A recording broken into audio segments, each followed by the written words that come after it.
Got three visitors here. I might be in the running for the Bible. You just never know. So put me down. I've got three visitors here. But anyway, no, it was good that as many here have met Denise as she has moved over here and came over here Sunday. And then, of course, sister-in-law drives in, and a dear friend of ours from Strawberry as well. Her sister-in-law, not mine. That's maybe. Anyway, y'all get it. But anyhow, it's good to be here. Oh yeah, my wife too. That's my three. But no, it's good to be here once again. As y'all know, I love to come over here and speak. I've been doing VBS here several years now, and just look forward to it and get to come over and kind of renew those friendships and get to see everybody again. It's kind of one of those deals that when you have good friends that put all of these types of things together, sometimes you get topics like James. This is not as easy as you might think it would be, because if you're just reading through the New Testament, you're going to run into the name James quite a bit, but not the James that we're studying. That's the thing with this, is we look at this topic tonight. It's you got to be very careful when you're just going through the Bible and doing some reading and things like that, because you're going to run into James quite often, but you really got to differentiate between who and what and the purpose, and then not only that, the lesson that can be learned. We've got plenty of time. And you guys, everybody here, like I said, we're familiar, y'all know me. I like the Bible. I like to read it. I like for us to read it. I hope you have one with you, because we're going to do some reading in it. It's going to seem a little bit redundant in part of this, but I think you'll figure out why in a few moments. Turn your Bibles to Matthew chapter 4. I will tell you, this lesson changed today. I got up this morning, I made my morning coffee, and I turned on the computer and listened to Jeff's lesson from Sunday night, listened to Brock's lesson from last night, and some of the things Brock talked about last night we'll kind of touch on just a little bit again, but I changed some things just to kind of more dovetail with some of the things that they have said, and then also cover what we need to. Matthew chapter 4, you read verse 21. It says, "And going on from thence he saw other two brethren, James the son of Zebedee, and John his brother, in a ship with Zebedee their father, mending their nets, and he called them. And they immediately left the ship and their father, and followed him." So you see here, this, of course, we know this as the calling. We see the situation, we see all of the circumstances here that were given, and they immediately left. Now, we could make a big deal out of that, and we could play a lot of scenarios out about that, and many have talked about, because when you're talking about these four, you're talking about this basically the same event. You're talking about the same type and line of thinking. So, we're not going to spend a lot of time just beating about this calling, but I want us to know that this is where we first hear of the James of our topic.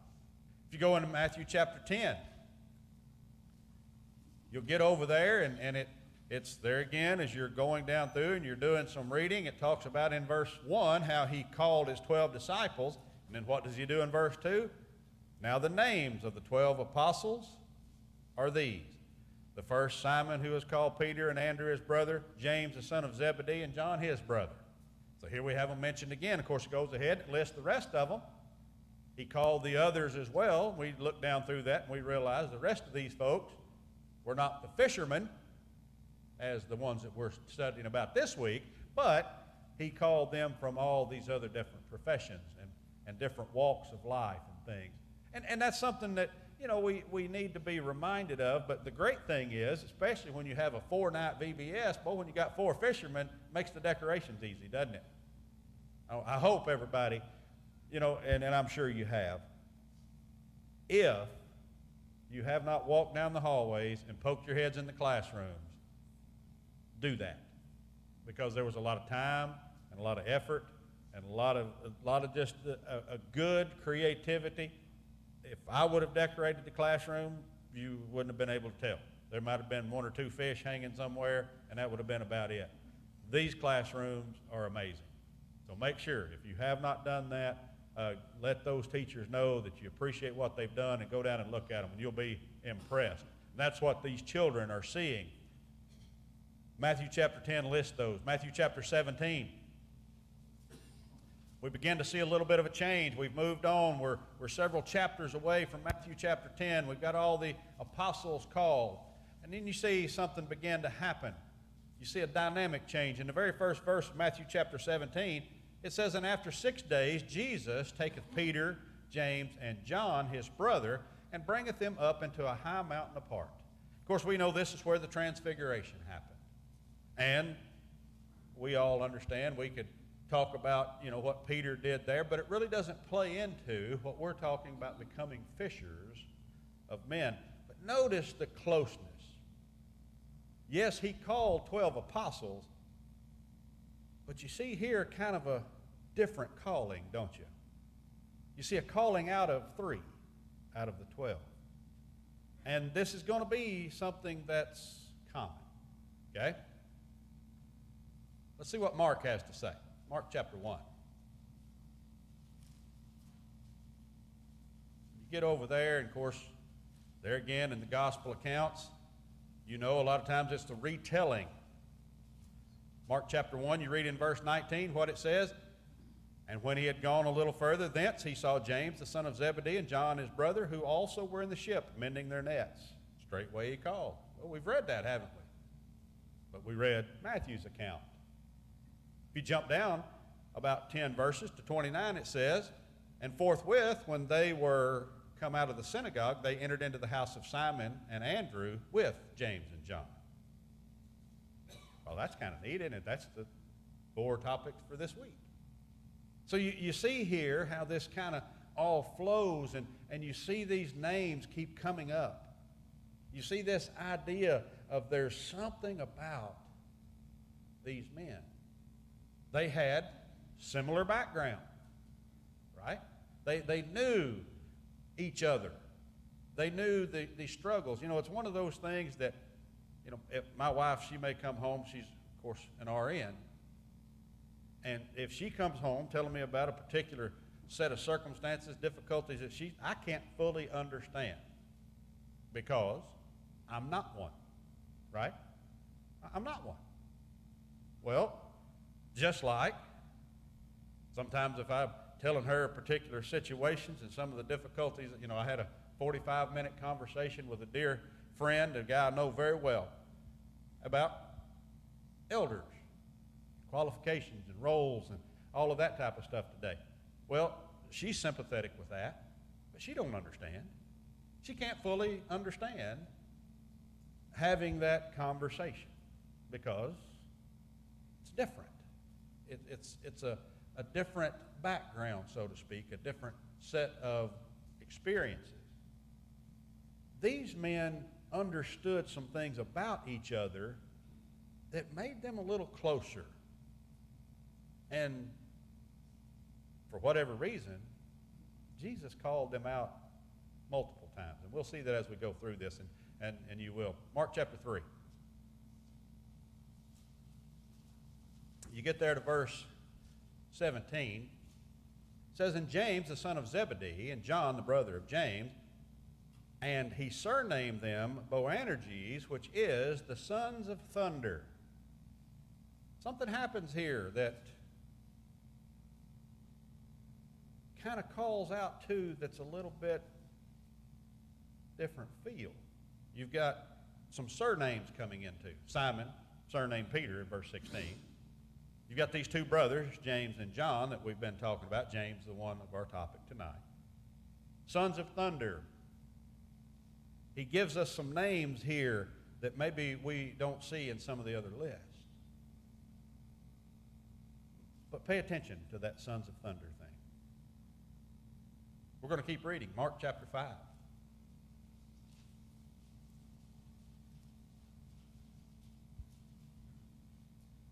It says there in verse 37,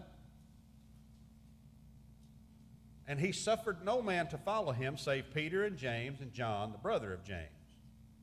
Okay? Notice if you'll go back and you see verse 34, daughter, thy faith hath made thee whole. Go in peace and be whole of thy plague. We understand that there was a healing went on. Jesus did this event. He did this miracle.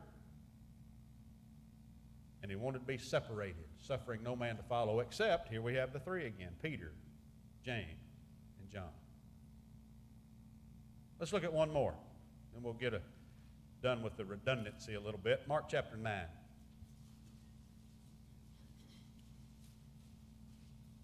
We've read Matthew's account of this already, but what happens in verse 2 of Mark chapter 9? And after 6 days, Jesus taketh with him Peter and James and John, and leadeth them up into a high mountain.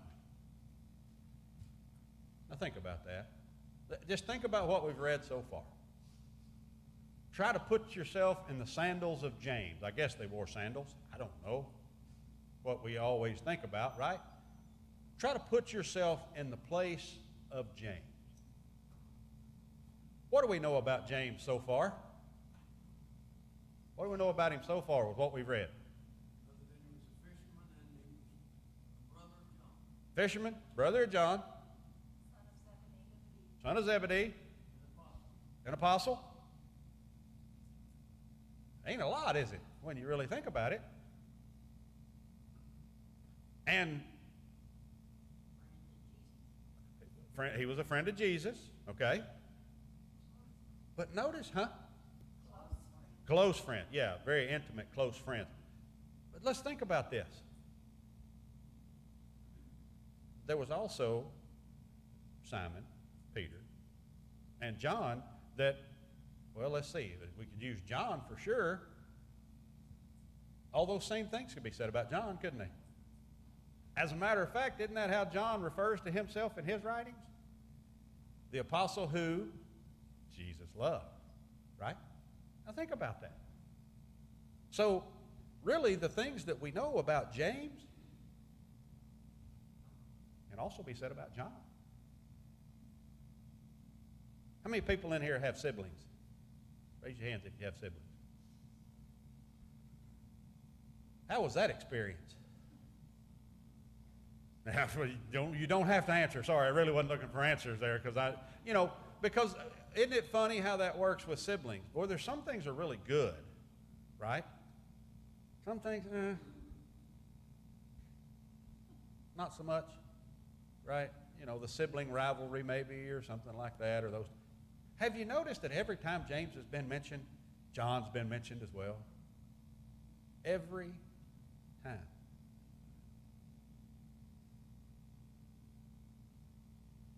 Think that might cause problems? Might cause issues? There's something happens in this next verse reference that I want us to look at. It happened a little bit earlier, and I pointed it out. Remember what did he surnamed these two brothers? Sons of Thunder. Okay? I like the word Boanerges. I don't even know if I'm saying it right, but I like it. Okay? I like it. Sons of Thunder. Let's go to Mark chapter 10. Look at this with me just a minute. There's something different happens here. In verse 35 of Mark chapter 10. It says here, and James and John. Now wait a minute. We've still got them together, but notice, no Simon. No Andrew. None of the other apostles. This is just James and John. The sons of Zebedee, so we know we're talking about the right people, come unto him saying, Master, we would that thou shouldest do for us whatsoever we shall desire. And he said unto them, What would ye that I should do for you? They said unto him, Grant unto us that we may sit, one on thy right hand and the other on thy left hand in thy glory. Wait a minute. You suppose this might have something to do with why they got the name? A lot of people will tell you they got their name because, boy, they might have been hot-headed or fiery or something like that. And there may be in some of that too. But it sounds to me like they kind of might have had some of the maybe looking out for themselves kind of thing a little bit, right? Lord, look, it's it. Look, I don't know why that Simon Peter's been running around with us this whole time, but we finally got you to ourselves. Here's what we would like, right?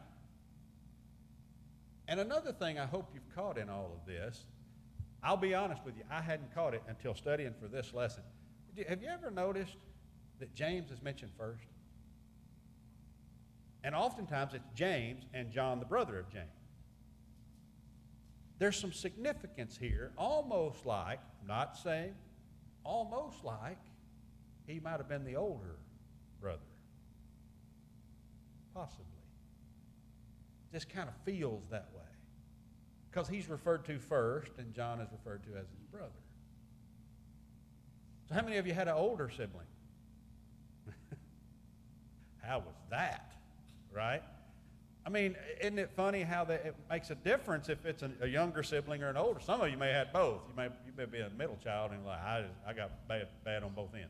You know, but no, it's one of those things that there's a different relationship. Imagine this.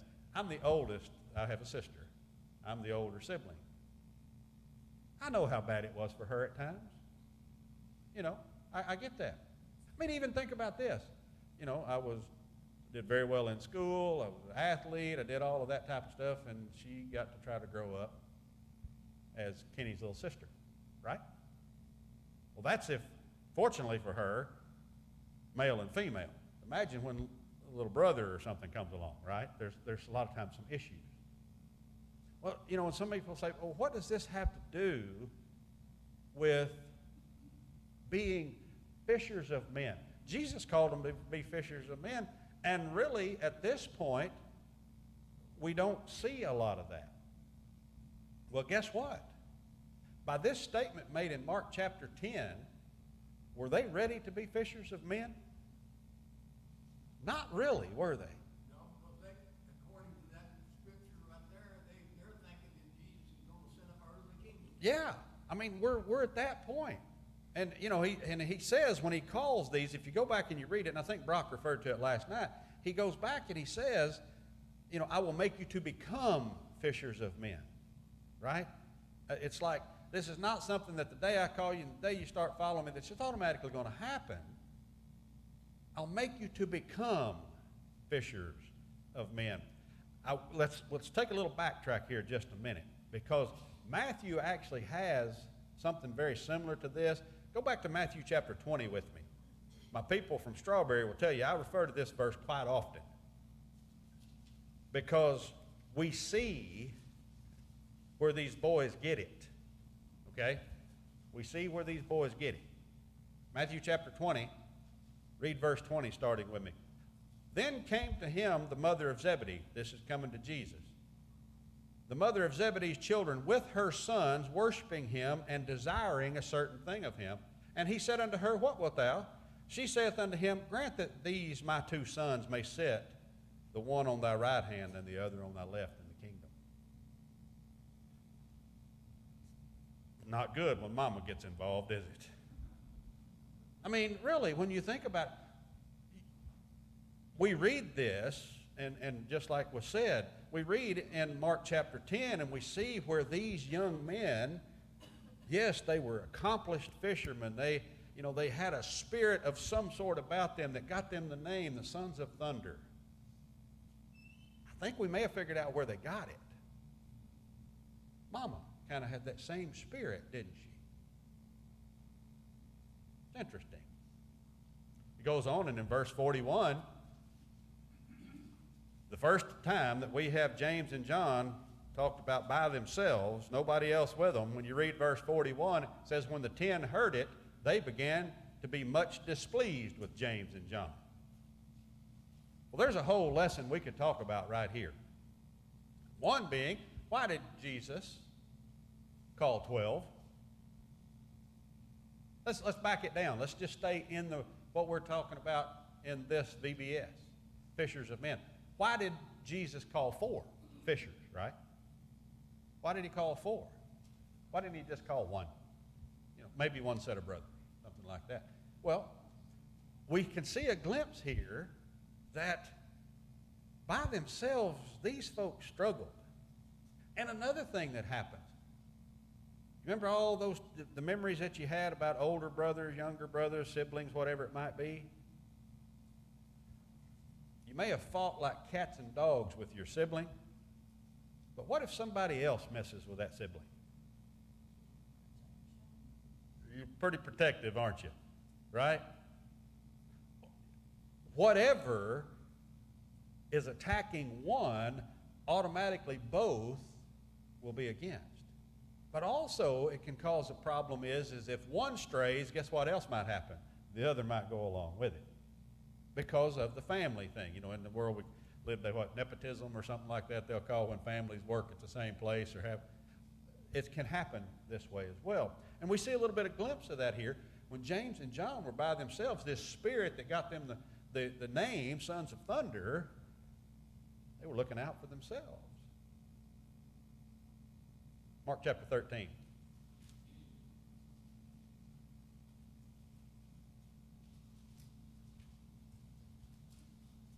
Verse 3 says, and he sat upon the Mount of Olives over against the temple. Peter and James and John and Andrew asked him privately, tell us, when shall these things be? And what shall be the sign when all these things shall be fulfilled? Goes on, and you look into chapter 14. Mark chapter 14, you can read there in verse 33. And he taketh with him Peter and James and John, and began to be sore amazed and to be very heavy. It says, unto them, my soul is exceeding sorrowful unto death. Tarry ye here and watch. Y'all know this story. This is all those stories that let us know that these individuals, Simon, James, and John, were very close. So let's think about this, if you will. Simon, Peter, James, and John. Imagine that's the friend group you're running around with is James. Put on those sandals just a moment.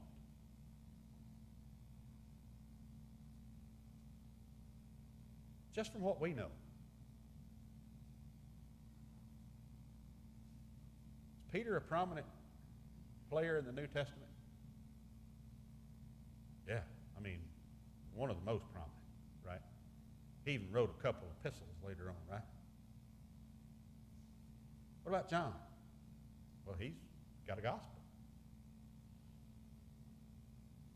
Now, here's the tricky part. What about James? Well, there is a book, but it's not by him, right? The scholars will tell you it's not by this James. Every time something is mentioned about James, at least John is there with him. And most of the time, it's Peter and John. There is not a call out in the entirety of the Gospels of just James. Would that affect how you work? We're people. We're human. We can nod our heads. A lot of times it does, right?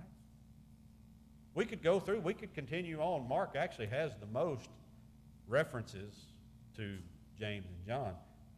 And you don't have to turn to these, but guess what happens in Luke 5 and 10? James and John and Peter.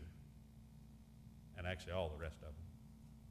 Luke chapter 6, same thing. Luke chapter 8, same thing.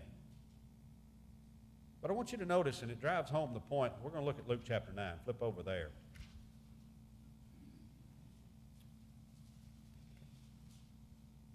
You get to Luke chapter 9. We have another example of something that happens.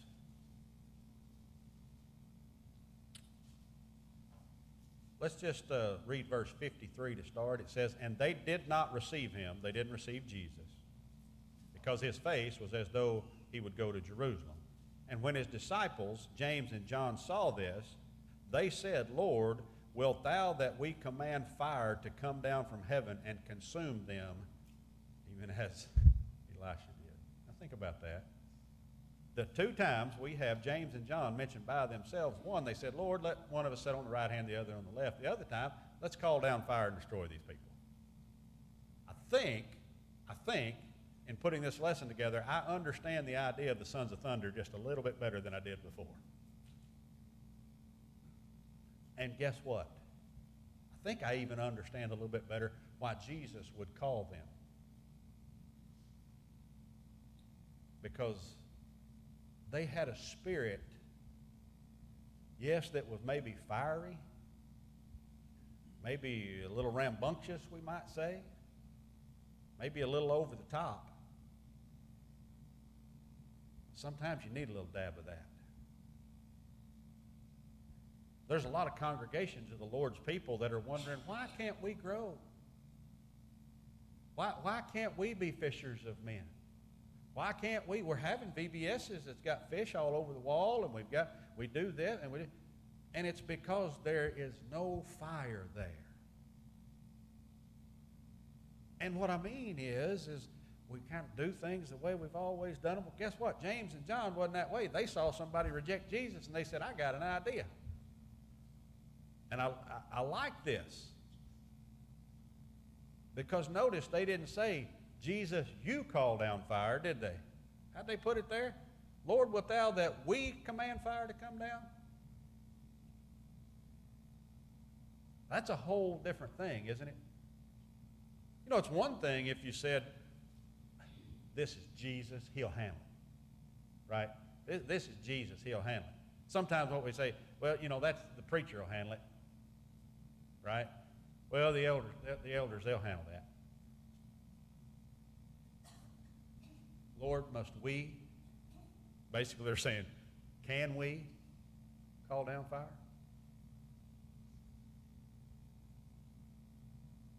Notice verse 55, but he turned and rebuked them and said, ye know what manner of spirit ye are of. Now, here's the thing about those that have some spunk and some fire. Every now and then, guess what you're going to have to do? One of the beautiful things about a good godly eldership is sometimes they got to go, whoa, just like Jesus did here. Whoa, fella, hold on. Too far. We've read Matthew. We read Mark. We referred to the ones in Luke and read Luke chapter 9. Guess what? That is every time that James is mentioned in the Gospels. Never by himself. And oh, by the way, never mentioned by name in his own brother's Gospel. Huh. That's interesting, isn't it? In his own brother's Gospel, James never had his name called. I do want us to read one verse, John chapter 21.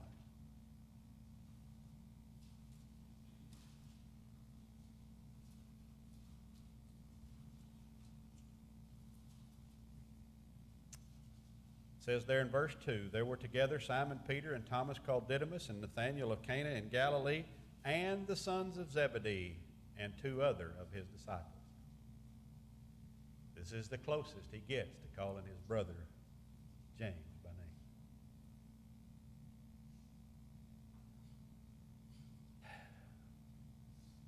So how would you respond? Put yourself in James's shoes. We've already kind of mentioned that. Maybe you've had a little bit of time to think about it. How would you respond if you were James? What would you do? Would you feel slighted a little bit, maybe? I mean, I don't have to be only mentioned when John's mentioned, right? We all kind of get a little bit of issue. And here's the thing. What kind of history do we have if we just look at biblical history? What kind of examples do we have of biblical brothers? What's some of them? Y'all know them? Well, the first one, Cain and Abel. How'd that turn out? Not real good, did it, right? All right. What else? Who else? Jacob and Esau. How'd that turn out? Not great, right? A lot of friction, strife. Who else? Nadab and Abihu. That didn't turn out good for either one of them, did it? Any New Testament ones you can think of? Those are Old Testament. We're New Testament Christians, right? Now, you hear that? Everybody kind of chuckles, but that's a big phrase, all right? What about anything in the New Testament? It's a little bit harder, isn't it? Okay. James and John, you know. Yeah, oh, James and Jude, yes. Yeah, there you go. What about the prodigal son? Y'all think about that one? Was there any strife? Prodigal son. You know, there's a lot of things when you look at just the stories of brothers, some of this stuff don't go very well throughout biblical history. As a matter of fact, now, let's go to Matthew chapter 5. Let's go to the Sermon on the Mount and just do some reading just a second. We've read lots of passages throughout these Gospels, but I want us to look at this one. Because in this teaching, in the Sermon on the Mount, in Matthew chapter 5, you get to verse 22, and it says there, "But I say unto you that whosoever is angry with his brother without a cause shall be in danger of the judgment. And whosoever shall say to his brother, Raca, shall be in danger of the council. But whosoever shall say, Thou fool, shall be in danger of hellfire. Therefore, if thou bring thy gift to the altar, and there rememberest that thy brother hath aught against thee, leave there thy gift before the altar, and go thy way. First be reconciled to thy brother, and then come and offer thy gift." Now we understand this can also refer to the spiritual brotherhood, right? But there is the idea of some family tie there as well. We need to make sure that these spiritual things are handled. We need to also make sure that we are handling these things right. Now, here's the kicker. There were 12 apostles. We're picking on James, and particularly James and John.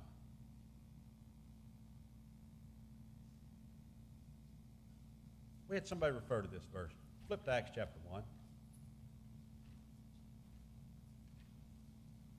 Flip over to Acts chapter 1. Let's just look at some things together. I want us to see how they roll through some of these things. Because if you look, it mentions all of them over in verse 13 of Acts chapter 1. But this is after an event that I want you to notice with me. Verse 6 of Acts chapter 1, it says, "When they therefore were come together, they asked of him, saying, Lord, wilt thou at this time restore again the kingdom to Israel?" Okay, this sounds a whole lot like what, Lord, look, we've got something we'd like to ask you. I want to sit on your left hand, and my brother wants to sit on your right. At least they thought enough of each other to go, hey, look, I'll get the right, you get the left. Okay? Mama gets involved. Hey, I got to let one of my babies sit on your left, one baby on your right. They thought it was going to be very physical. All of them thought it was going to be physical.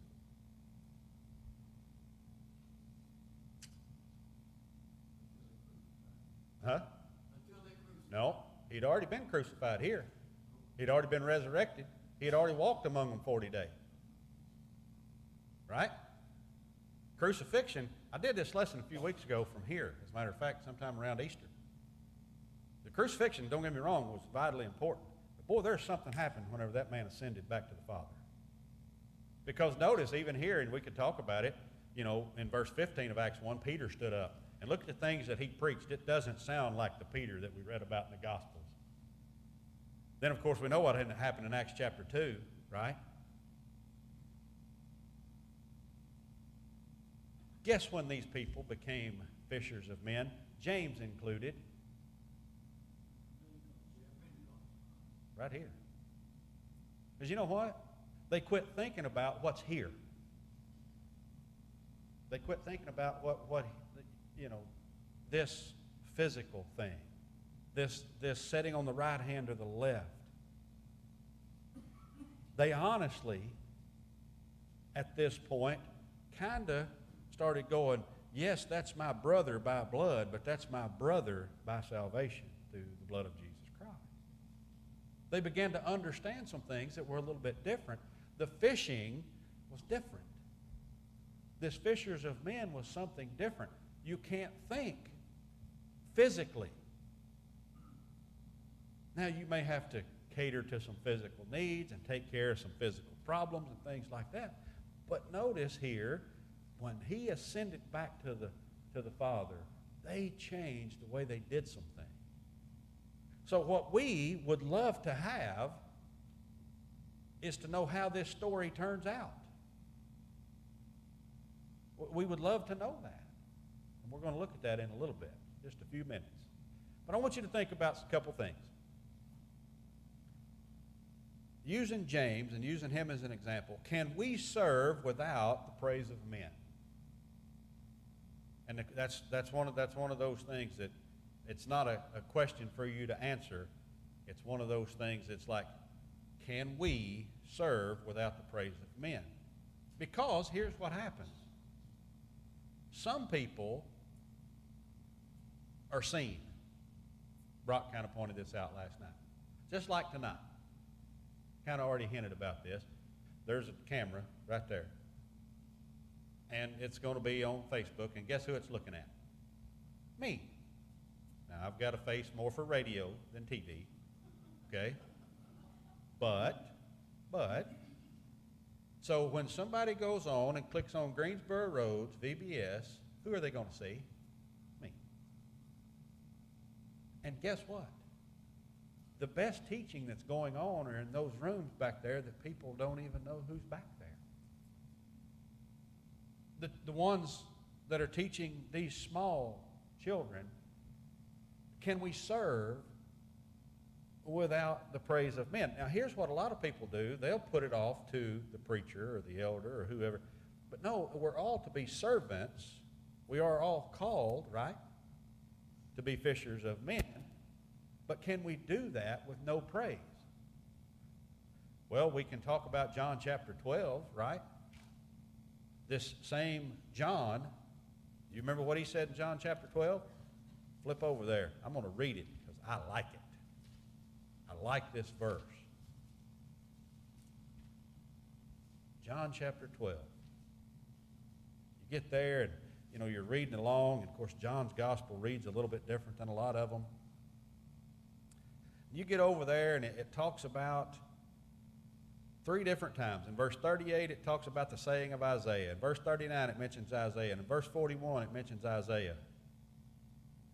And then I want you to notice verse 42. It says, nevertheless, among the chief rulers also, many believed on him, but because of the Pharisees, they did not confess him, lest they should be put out of the synagogue. Why? For they love the praise of men more than the praise of God. There again, if you want to know why a lot of congregations of people are not growing and being fishers of men, is because there's just not enough glory in it. There's just not enough glory in it. The preacher's wives were talking a while ago, back before I can pick on them because the preacher's wives. It just comes with the territory, right? And they were talking about the decorations down the hallway, and man, it looks like a lake and a sea down through there. The door, right? And guess what? You spend all that time and the work, you put it up, and then you take it right down. There'll be a lot of people that attend this congregation that will never see it. But it's done anyway, right?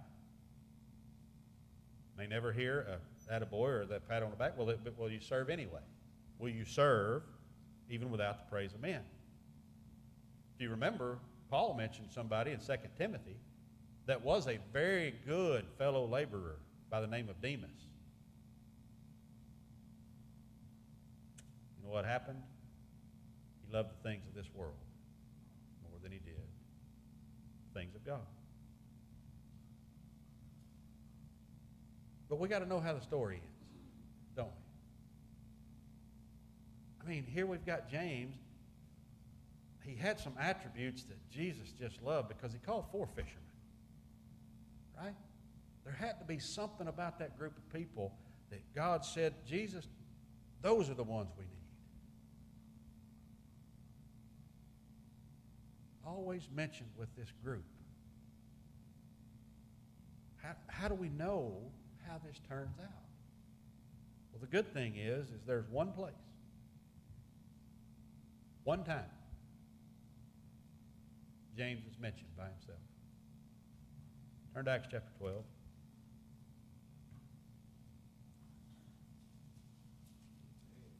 Huh? Acts chapter 12, verse 1. Now about that time Herod the king stretched forth his hand to vex certain of the church, and he killed James, the brother of John, with the sword. And some may say, that movie didn't turn out like I thought, right? I mean, that's not the ending of the movie we thought. Oh, yes, that's exactly the ending of the movie we thought. Because you know what James did anyway? Even though he was never mentioned by himself, even though it was always him and John, or him and John and Peter, or him, he was a fisher of men. He had trouble with it as he was coming along. His mama's spirit came along.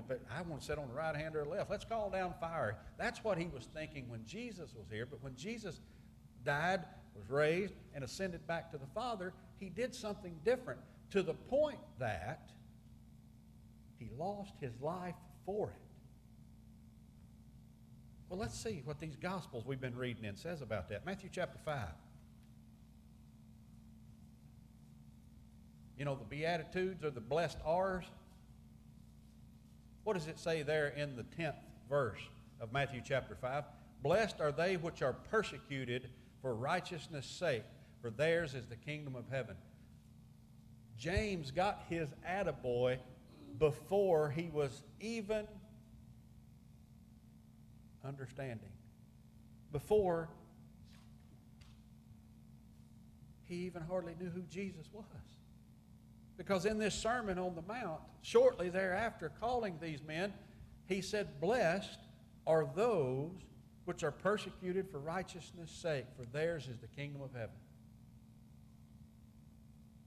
Many years later, he's killed by the sword. Because you know what he did? He was a good fisher of men. You know how I know that? Because it says in that very first verse where we read in Acts chapter 12, how did it put it there? That he wanted to vex certain of the church.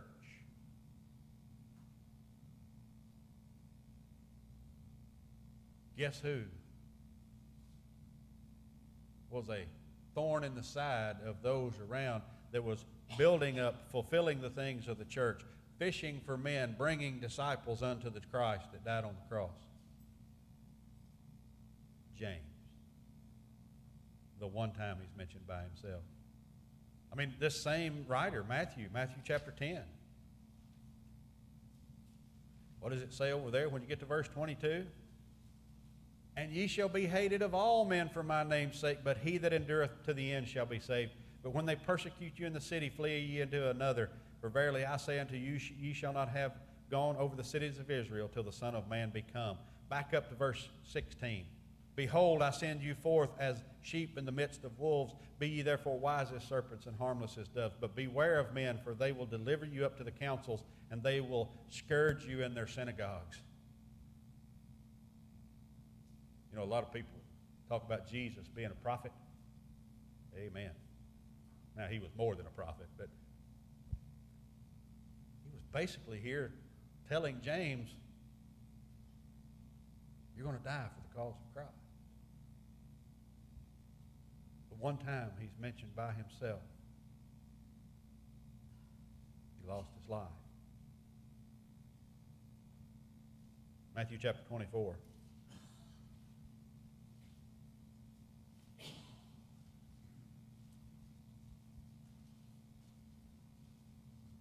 Get there to verse 9, it says, Then shall they deliver you up to be afflicted, and shall kill you, and ye shall be hated of all nations for my name's sake. And then shall many be offended, and shall betray one another, and shall hate one another.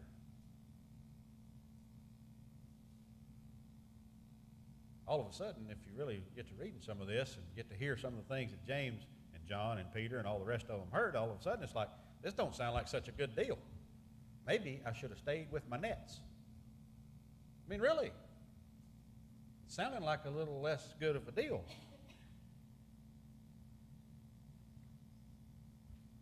I think it's fitting that we look at one more verse and close. Especially in light of what we're thinking about now. Because we've only got record of one time James is mentioned by himself. So I think it's fitting that we go to the Gospel of John and see what John wrote. Through the inspiration of the Holy Spirit, in John chapter 16, he records the words of Jesus this way: "These things have I spoken unto you, that ye should not be offended. They shall put you out of the synagogues. Yea, the time cometh that whosoever killeth you will think that he doeth God service. And these things will they do unto you, because they have not known the Father nor me." Ooh. I don't know, and I'm sure they didn't do funerals and things like we do them now. But boy, how fitting would it have been for John to have stood up and said those same words at James's funeral. Boy, it would have been a good one, wouldn't it? Because you know what got James killed? He finally became a fisher of men.